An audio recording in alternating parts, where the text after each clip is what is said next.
Hello everyone. We are going to start chapter number 5 of part B, accounting ratios. See, absolute figures expressed in monetary terms in financial statements by themselves are meaningless.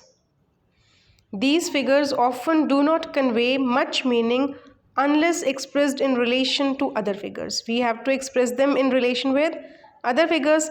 For example, one trader, Mr. Anil, earns a profit of rupees 1,50,000, whereas another trader, Mr. Sunil, earns a profit of rupees 1,80,000. Which one of them is more efficient? Generally, we can say that Sunil is more efficient as he is earning more profits. But in order to give the correct answer, we must find out how much the capital is employed by each of them.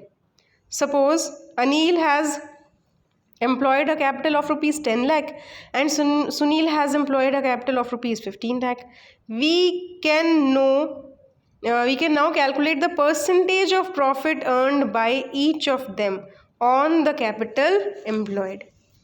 So Anil have earned rupees 1,50,000 on 10 lakh capital and he is earning 15% profit, whereas Sunil have invested 15 lakhs and he is earning only 1,80,000, and percentage profit is he is earning 12%. So this shows that Anil has earned rupees 15 for every rupee 100 of the capital, whereas Sunil has earned rupees 12 for every rupees 100 of capital. As such, Anil is using his capital more efficiently. The above example shows that figures assume significance only when expressed in relation to other figures. Just as in the example given above, the absolute figure of the profit was meaningless, but when the figure of profit was expressed in relation to capital, it is assumed significance. So we have to draw conclusions and we have to compare two figures. We have to compare two figures and to draw the conclusions. So for this type of comparison, we generally follow accounting ratios. So what is the meaning of ratio? Relationship between two figures expressed in arithmetical terms is called a ratio. Relation between two figures expressed in arithmetical terms is called a ratio. Or in other words, a ratio is simply one number expressed in terms of another. It is found by dividing one number into the other. We just want to know the relation between two figures. We have just calculated the ratio of profit from the capital. So we have just analyzed the relation between profit and the capital invested.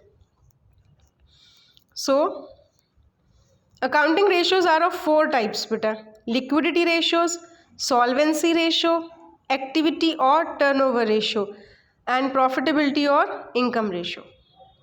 Four types of ratios are there: liquidity, solvency, activity and profitability.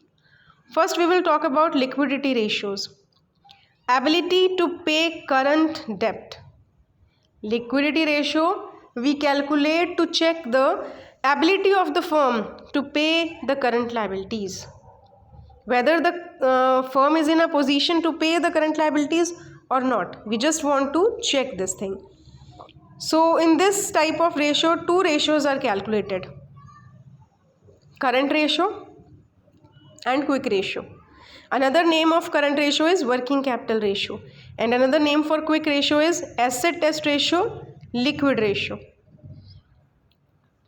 First बच्चे, current ratio. The formula for current ratio is current asset upon current liability. Now you should know what items are included in current assets. Current assets includes current investments, inventories. Inventories will exclude loose tools and stores and spares. Then trade receivables, cash and cash equivalent, short-term loans and advances, and other current assets like prepaid expense. These are the current assets, you have to learn them. Then बच्चे current liability.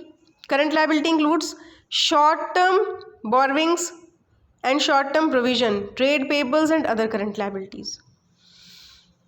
So have a look on first illustration beta. From the following, compute the current ratio. You have to calculate the current ratio, and the formula for current ratio will be current asset upon current liability. And you have to calculate now current assets. From the given figures, non-current investments are fixed assets, and current investment, inventory, trade receivables and cash equivalent. These are the 4 current assets. And you will exclude the loose tools. You have to subtract 50,000 because this is a fixed asset. So you will add all the 4 current assets. Then bache current liabilities 2 are given.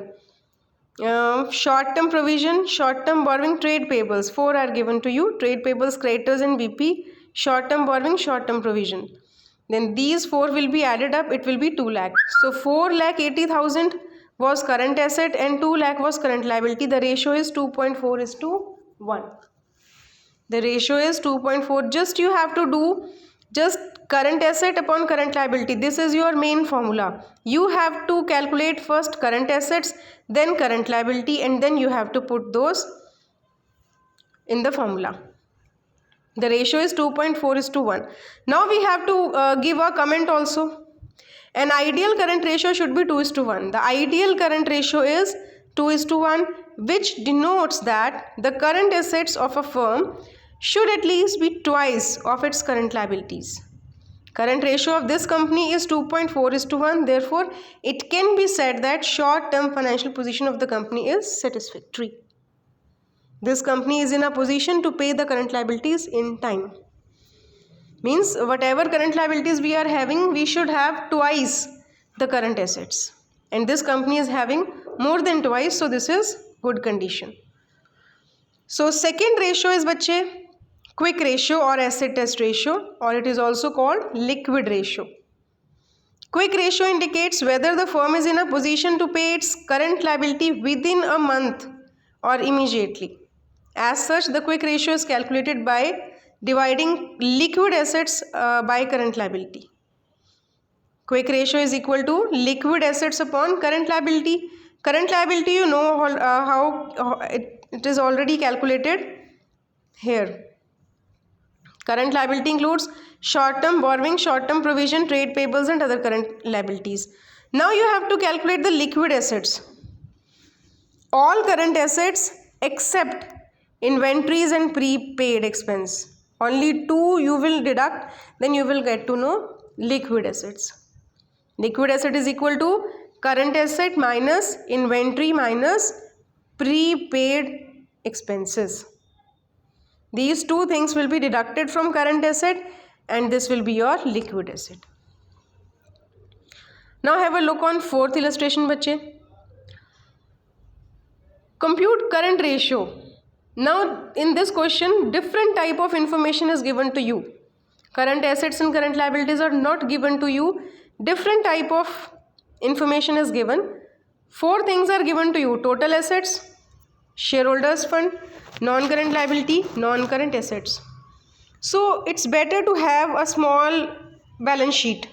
In balance sheet bache, you record 3 things on liability side and maximum 3 things in asset side.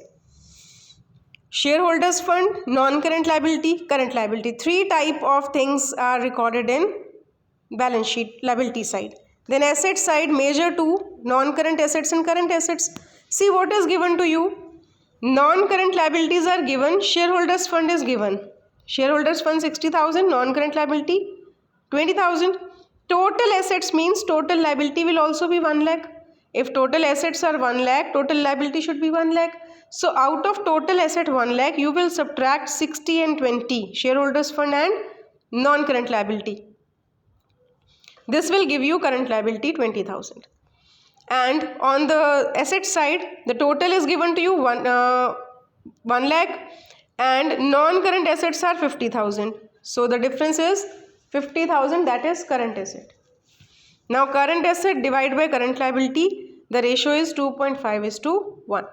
By every mean, either by applying the formula or by using this balance sheet method, you have to calculate the current asset and current liability. Now have a look on illustration number 5 bete. Calculate current ratio from the following information. Total assets and fixed assets are given to you. Non-current investments are also given in this question. Shareholders fund, non-current liability. So बच्चे, whatever is the total asset, that will be the total liability. 8 lakh is the total of both the sides. Now shareholders fund is given, non-current liability is given. So subtract shareholders fund and non-current liability from this total, and the difference will be current liability. 1,20,000. 8 lakh minus 680, it will be 120. Then fixed assets given to you, non-current investments given to you. So total 8 lakh minus 650, 150 is your current asset. Now put current asset divided by current liability in the formula, and the ratio will be 1.25:1. You have to divide exactly the current assets with the help of current liability. Current liability should always be equal to 1. Now you should solve questions 1 to 5.